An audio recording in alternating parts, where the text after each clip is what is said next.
Welcome to a stormy Wesel weather here in Germany, and we want to talk a little bit about the Xiaomi 17 Pro Max and 17 Pro and probably also 17 and some of the limits in regards to the camera. So let's get started.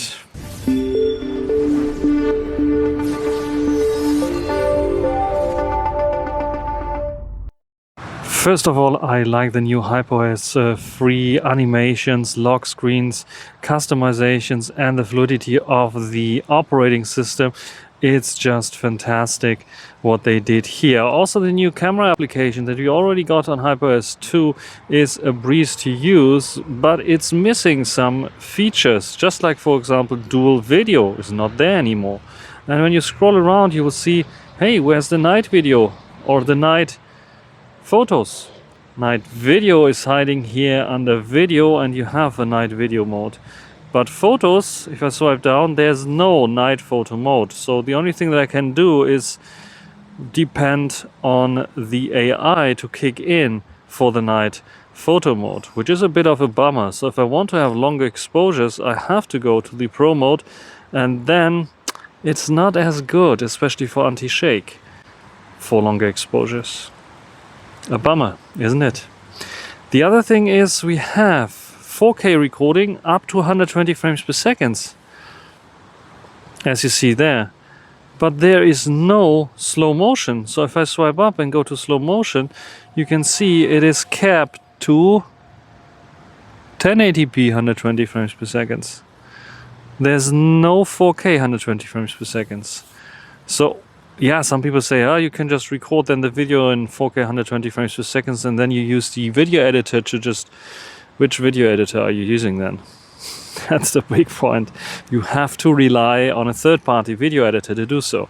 And it is, of course, a little bit of a cumbersome extra step that you have to take in order to do those slow motion videos. And it is not necessary because it can record 4K 120 frames per second. Why they cannot implement slow motion for this? The other thing happens in portrait mode. Where's the EV control? It's gone. We had a global EV control for portrait mode. That is gone now. What I can do now is tap on something and then lower the exposure here.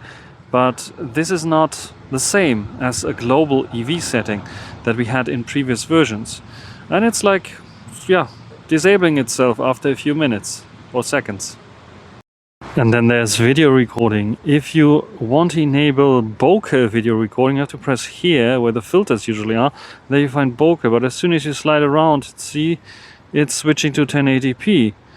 It's not even 2.5K or something like this they could add there.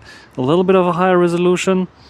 And come on, Vivo has even offering 4K 60 frames per second with their dedicated Bokeh or portrait video mode. And here we are still stuck to 1080p. But don't get me wrong, I like my Xiaomi devices and I like them. This is why I'm criticizing them with those little kind of things here, especially with the camera, because I think they were already better at one point, and I think they just have to return to those better kind of days or add some missing features there that I would really like and some other people are also missing. So yeah, it is not like something where I would say don't buy this phone because of those kind of things. Only if you really rely on those kind of settings and those kinds of features, then you don't be disappointed like some people are that those features are missing, especially if they come from older Xiaomi devices where those features were still a thing. So keep that in mind, and hopefully Xiaomi will fix and add some of those features back to their devices.